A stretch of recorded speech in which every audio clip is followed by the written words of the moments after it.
When Eli arrived at the forgotten hotel in northern Thailand, he only wanted rest. But by the second night, he began to hear faint whispers coming from behind a door sealed shut for 20 years. Locals refused to talk. Staff grew cold. And when he finally broke inside, he uncovered something so disturbing, so buried, it pulled him into a past that refused to stay dead. But the most chilling question remains. Why did the whispers start calling his name?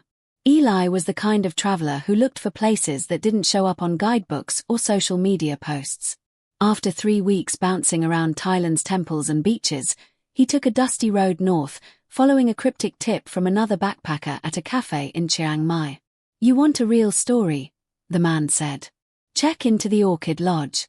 But don't ask about room 309. The hotel was perched on a hill above a sleepy village. It had once been grand, but time had weathered its white facade and left rusted vines climbing the balcony railings. Eli liked that. It felt like a place with memory, a place that had witnessed something. He stepped into the lobby, where the air was oddly cool and dry. A small fan hummed behind the desk, and a Thai woman in her 60s, prim and stiff, greeted him without warmth. Her name tag read Manager SOM. She handed him a room key without asking for his passport, then paused, glancing over his shoulder toward the empty hall. "You stay second floor. Do not go to third. No staff there." Her eyes didn't blink as she said it, and her voice dropped almost to a whisper. Eli asked what was upstairs, but she just slid a form across the counter. "Old rooms. Closed." That night, he explored the property. The long hallway on his floor was dim, lined with doors numbered in brass. But what drew his attention was the staircase to the third floor. It was roped off loosely with faded yellow tape. Curiosity tugged at him. He took a picture of the stairs and posted it to his travel blog, captioning it, "What secrets do sealed rooms keep?" The next morning, his door was slightly open. Nothing had been taken. But a handwritten note lay on the floor, "You don't belong here." Eli laughed nervously. Probably a joke from another guest. But he hadn't seen anyone else around. Breakfast in the dining area was lonely. No other tourists. Just 2 young boys who cleaned silently and never made eye contact. As he sipped his tea, he looked up at the ceiling fan and noticed something odd. Room 309 was listed on a brass floor mat mounted nearby, but it was scratched out with a thick red line. That night, the whispering started. Faint. Barely there. But persistent. Like someone repeating a name softly through layers of cloth. At first, he thought it was in Thai. But soon he recognized something horrifying. It was in English. And it said his name. The next day, Eli decided to ask around. He walked into the village market, a short walk downhill from the hotel, where a few stalls sold fruit, incense, and dusty trinkets. He bought a mango from an older woman and casually asked if she knew anything about the Orchid Lodge. At first, she smiled politely. But when he mentioned the hotel's name, her face tightened. "You stay there?" she asked, her tone suddenly sharp. When he nodded, she turned away and refused to speak further. The man at the next stall, overhearing them, shook his head slowly. "Bad place. Not safe." Eli pressed him, but he only said, "Room upstairs. Locked. Ghost stays angry." That night, Eli walked past the roped-off stairwell again. The whispers came louder than before. This time, he was sure the voice said, "Help me."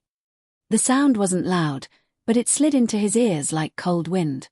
He ran back to his room, trying to brush it off as exhaustion or a prank. But something deeper told him otherwise. Later that evening, while he sat on the edge of his bed scrolling through his camera roll, he found something that chilled him to the bone. A photo he hadn't taken. It was dark, blurry, clearly taken in the hallway. But in the bottom corner of the frame, just barely visible, was a hand, pale and thin, pressing against the crack of a door. Room 309. Eli's breath caught in his chest. His camera had been sitting in his backpack all day. Someone had either used it, or something had. The next morning, he confronted the manager. "Why is room 309 still listed on the directory map?" he asked. She didn't answer at first, just stared at him with a blank face. Then she spoke in a quiet, detached voice. "It's just a number.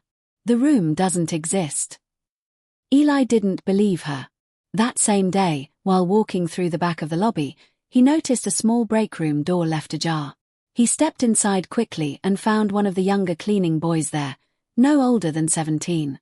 Eli introduced himself and asked, gently, about the third floor. The boy hesitated, glancing around nervously, then pulled a small plastic envelope from his bag and handed it to him before walking away without a word. Inside the envelope was an old newspaper clipping. The paper was yellowed and fragile. The headline read, "American Tourist Disappears from Hotel Room, Foul Play Suspected." The photo below showed a young woman with a warm smile. Her name was Heather Monroe. Eli sat down on a stone bench near the courtyard and read every word. The article explained that she had vanished from room 309 20 years ago while traveling alone. Locals said she was quiet but kind, and she had stayed at the hotel for just 3 days. The manager at the time, same woman, Sam, claimed she checked out and left in a taxi. But the taxi was never found. Neither was her passport. Her things had remained untouched in the room. Police investigated briefly but closed the case due to lack of evidence. Heather was never seen again. Eli flipped the clipping over. In red pen, someone had circled a sentence at the bottom. She was last seen walking into room 309, wearing a blue dress. Beneath it, scribbled in shaky handwriting, was a note, "She never left." That night, Eli didn't sleep. Every creak of the building, every gust of wind against the glass, made him sit up and listen. Around 2 a.m., the whispers returned. But this time, they didn't sound like they were behind the door. They were right outside his room. Eli froze. He walked slowly to the peephole and looked out into the hallway. Nothing. But when he backed away, he heard a faint knock. Not on his door, on the wall beside it. He put his ear to the plaster and listened. The whisper came again, softer now, almost sad. "Still here." The next morning, his breakfast tray had a different server. An old man with cloudy eyes who stared at him as if trying to recognize something. As he set down the tea, the old man muttered under his breath, "She was looking for something. Be careful what you try to finish." The rain came down hard that night, pounding against the roof like a warning. Thunder rolled through the sky as Eli sat on the floor of his room, staring at the envelope and old newspaper clipping now spread across his bed. Every word about Heather Monroe felt like a whisper of unfinished business pulling at him. Lightning flashed outside, momentarily illuminating the hallway through the small crack under his door. Then came the sound. A quiet creak, deliberate and slow, like a door being pushed open upstairs.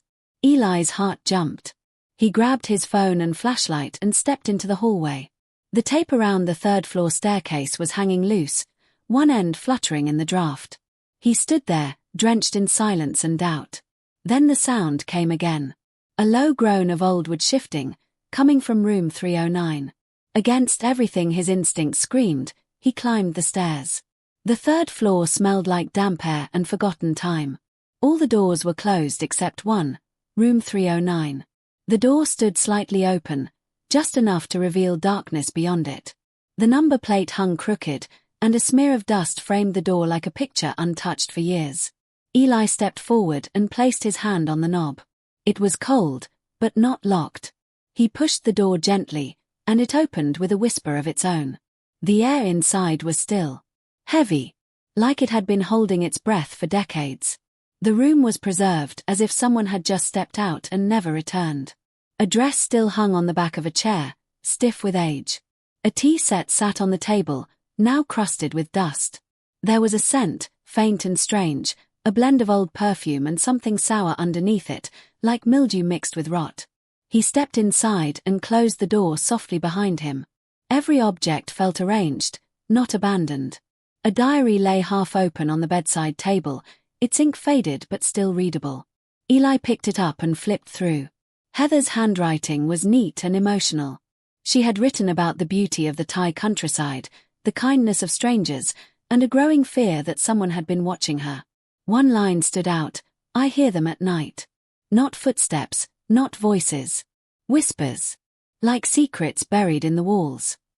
That's when Eli noticed the wall by the bed. A large area of wallpaper was peeling slightly at the edges, revealing rough wood underneath. He pulled at the corner, slowly tearing the paper back. Behind it, carved into the wood, were dozens of short messages. Most were too faded to read, but one, scratched deep in panic, said, "Help me. They know I found the names." Another said, "She was right. The priest warned us." The floor creaked behind him. He spun around, but nothing was there. Yet the atmosphere had shifted. The room felt warmer suddenly, as if it had exhaled after being silent for too long. He took out his phone to take pictures, but the battery died instantly, fully charged just minutes earlier. He turned back toward the hallway, but the door had drifted closed. He reached for it, and it opened easily again. But when he looked into the hall, it wasn't empty. A figure stood at the far end. Not moving. Not speaking. Just standing. Eli's breath caught in his throat. The figure was a woman in a long dress, barely visible in the dim light. He blinked, and she was gone. He rushed out, heart pounding, and stumbled back down the stairs. The whispers returned, now louder, following him. They weren't angry. They were urgent. Begging. And they all said the same thing: find the names. Back in his room, Eli locked the door and sat trembling. He realized now that this wasn't about ghosts. This was about something that had been hidden and never uncovered. Heather had found something 20 years ago. Something worth silencing. And now, that silence was breaking. The next morning, Eli found his shoes moved neatly beside the door and a folded note tucked into the left one. It read, "They buried it under the room." Below that, one more sentence. "She never stopped trying. Don't you?" Eli didn't leave the hotel that day. Something deep inside told him that if he walked away now, whatever truth lived in that room would stay buried forever. He returned to room 309 just after lunch when the lobby was empty and the rain had started again, soft and steady. He carried only a flashlight and the folded note he had found in his shoe. The door creaked again, as if expecting him. This time, he didn't hesitate. He went straight to the floor beneath the bed. The carpet was stained and crusted in spots, but near the footboard, he noticed a square cut in the wood, barely visible unless someone was looking for it. He dropped to his knees and pressed his fingers along the edges. After a few moments, he found a slight dip and pulled. The wooden panel lifted with a dry crack. Beneath it was a shallow crawlspace no deeper than a foot. It smelled of soil and decay. Inside was a small metal box covered in old cloth. Eli pulled the box out carefully and sat on the floor. He opened it, hands trembling. Inside were photographs, notes, and a tiny voice recorder with a cracked screen. The photos showed men in suits shaking hands with hotel staff in the courtyard. Eli didn't recognize the faces, but one man appeared in every image. A guest book revealed his name, Arthur K. Doyle, a foreign businessman with ties to Bangkok's ports. The notes were more disturbing. They contained hand-drawn maps of the hotel grounds, lists of children's names, and flight numbers. One page had been torn, but the part that remained read, "Transport scheduled after midnight. No authorities. Room prepared." The writing was frantic, sometimes overlapping. At the bottom of one note, Heather had written, "They use this place. They always have. I have to stop it." Eli sat frozen, barely breathing. He finally understood why she had vanished. She had uncovered something criminal, something evil, and someone had made sure her voice was never heard. He turned on the recorder, hoping it still worked. After some static and a pop, Heather's voice filled the room. Her tone was low and scared. "I don't have long," she whispered. "I know what they're doing. I followed the boy. He's not here with his family. He's part of it. I saw him being handed over in the basement. They're hiding them under the building. This place is not what it seems." The tape ended with a sound that made Eli's stomach twist, a loud thump, a scream, and then silence. He sat in the dark, clutching the recorder, feeling every second of her fear. He didn't know how she had hidden the box or how long it had waited for someone to find it. But now it was in his hands, and it had to mean something. He took pictures of everything, uploaded them to cloud storage, and made backup copies on his phone and laptop. If something happened to him, he wanted the world to know what Heather had died for. That night, he visited the local priest, the same one mentioned in Heather's diary. Father Anan was in his 70s, with white hair and deep lines across his face. At first, he refused to speak. But when Eli showed him Heather's photo, something broke in the old man. He led Eli into the back of the chapel and shut the door. "She came to me," he said. "Years ago. She said she found something terrible. I told her to leave. I warned her. But she stayed." The priest lit a candle and continued. "This hotel has been protected. The owner has friends. Every time someone asked too many questions, they disappeared or left with fear in their eyes. Some of the boys came to me. They were taken from other countries. Cambodia, Laos, even some from here. I helped who I could, but I'm just one man." Eli asked him why no one stopped it. The priest looked down. "Because money is louder than truth. And because people forget." Back at the hotel, Eli couldn't sleep. The whispers had changed. They weren't random now. They formed words, clear and urgent. Dig, wall, find them. Over and over. At 3 a.m, Eli grabbed a flashlight and returned to room 309. He moved the bed aside and began tapping along the wall where the carvings had been. Behind a loose board, he found another hollow spot. This one was deeper. He pried it open and reached inside. His fingers touched something cold and smooth. A pendant. It was shaped like a bird, just like the one Heather wore in the photo from the article. He pulled out the chain and held it tight. As he did, the whispering stopped completely. The room fell into perfect silence. For the first time since he arrived, Eli felt watched, not by something evil, but by something waiting. Eli knew what he had found wasn't just a secret. It was a buried truth that had waited too long to come to light. The whispers that once frightened him now felt like guides, voices trying to show him the full picture. The next morning, he left the hotel early and returned to the chapel. Father Anan greeted him with tired eyes, and Eli showed him the bird pendant. The old man took it gently, his hands trembling.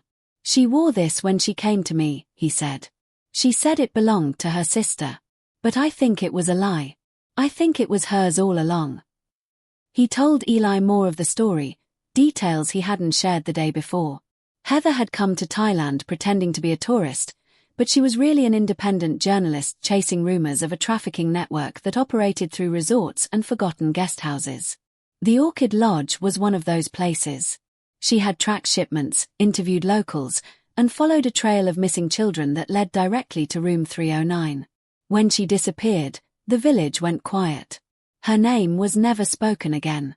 Eli returned to the hotel with a weight in his chest. He couldn't ignore what he had learned. That night, as rain poured again, he went up to the roof, something he hadn't done before. From there, he could see the overgrown garden in the back, the abandoned storage shed, and beyond that, the jungle. It made him think of the maps in Heather's notes. One of them had a red X drawn not in the hotel, but just behind it. The next morning, he walked into the trees and found what looked like a sealed hatch hidden under moss and leaves. It was rusted and locked, but time had weakened the metal. He broke it open with a rock. A ladder led down into darkness. He climbed down, flashlight in hand, and what he found made his skin crawl. A long hallway, barely tall enough to stand, led to a room with makeshift beds and torn clothes scattered across the floor. On the walls were names written in chalk. Dozens of them. Names of children. Eli took photos of everything. At the far end of the room was a metal cabinet. Inside were papers, lists, photos, and even fake passports. He took them too. When he climbed back up, the sun was already setting. As he stepped into the clearing, he found Manager Sam standing at the tree line, silent and still. She didn't speak. Didn't ask what he was doing. She just turned and walked back to the hotel slowly. Eli followed at a distance, heart pounding. That night, he received a message under his door. A typed note this time. "You know too much. Leave tonight. No more warnings." There was no name, no signature. Just those words. But Eli wasn't leaving. He uploaded everything again, sent it to multiple contacts, and then walked back to room 309. He sat in the center of the room, surrounded by the files, the pendant, the photos, and the recorder. "I'm not leaving," he whispered. "Tell me what I don't know." The air shifted. The lamp flickered. And then the whispers returned, louder, clearer.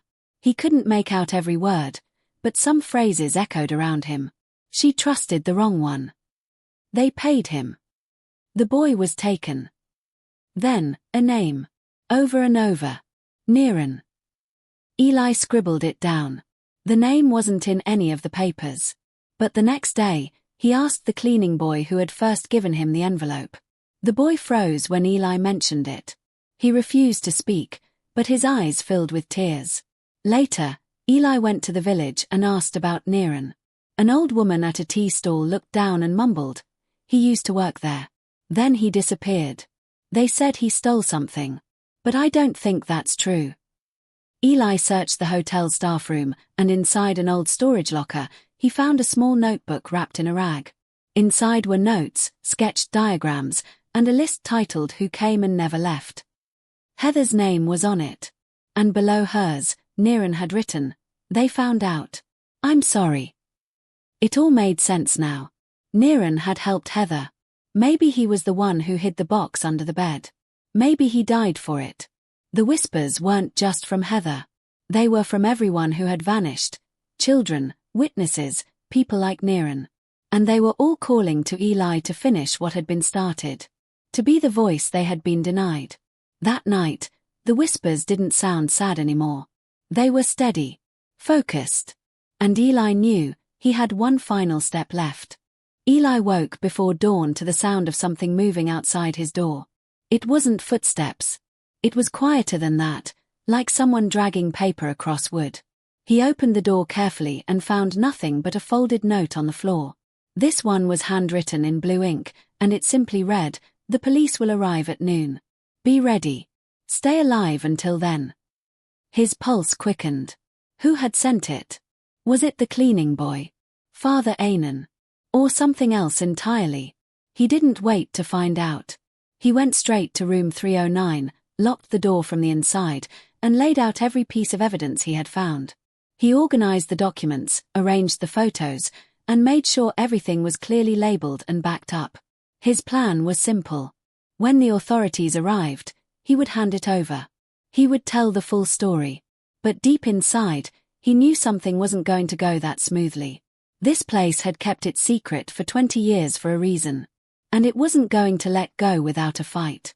By mid-morning, he heard movement downstairs. 2 men in black suits entered the hotel lobby. They didn't look like police. They didn't wear badges. They spoke briefly with the manager, who handed them a room key and pointed to the stairs. Eli watched from the 3rd-floor window as they moved through the building, slow and silent. He grabbed his phone, turned on the voice recorder, and whispered every detail of what was happening. The whispers in the room had gone silent now, as if even they were holding their breath. The 2 men climbed the stairs. Eli stayed still, crouched beside the dresser, waiting. They stopped outside the door. One knocked gently. "Mr. Eli Turner. We need to speak with you. Please open the door." Eli didn't move. Another knock. This one louder. "You're in danger, sir. You need to come with us." He could hear the lie in the calm of their voices.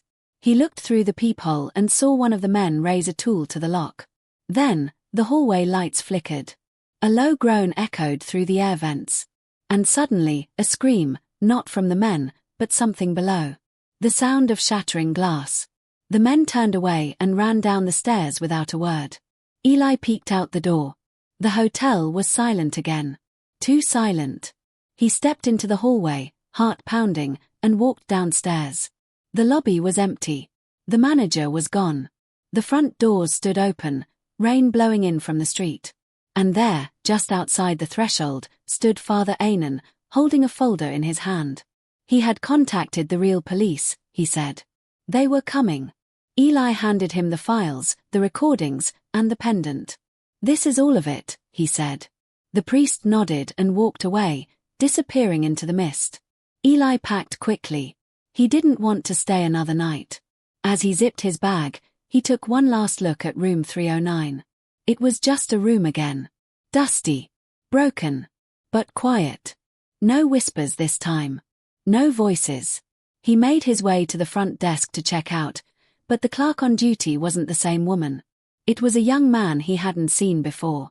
He looked up from the desk and asked, "What name did you check in under?" Eli raised an eyebrow. "Eli Turner," he said. The man typed on an old computer, then frowned. "I'm sorry, sir. We have no record of a guest by that name. Are you sure this is the right hotel?" Eli's chest tightened. "I've been here for days," he said. "You can check room 207. The man shook his head. "That room has been empty since March." Eli stood there, stunned. The man handed him a receipt. The name on it was blank. Outside, the rain had stopped. Eli walked down the stone path to the edge of the village. Locals passed him without speaking.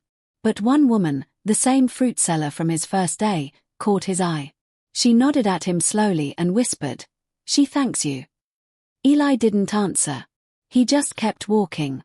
As he reached the bend in the road, he looked back one last time.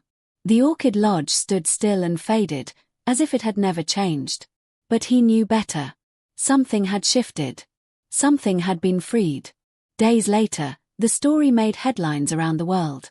A hidden child trafficking network exposed. A decades-old disappearance solved. Eli's name was never mentioned. But somewhere, someone knew. That night, in a quiet hostel in Bangkok, Eli was brushing his teeth when the lights flickered. He froze. In the mirror behind him, just for a second, he saw her reflection. "Heather." She smiled softly, then vanished. And then, the whispers returned. Only this time, they said one final thing. "You listened."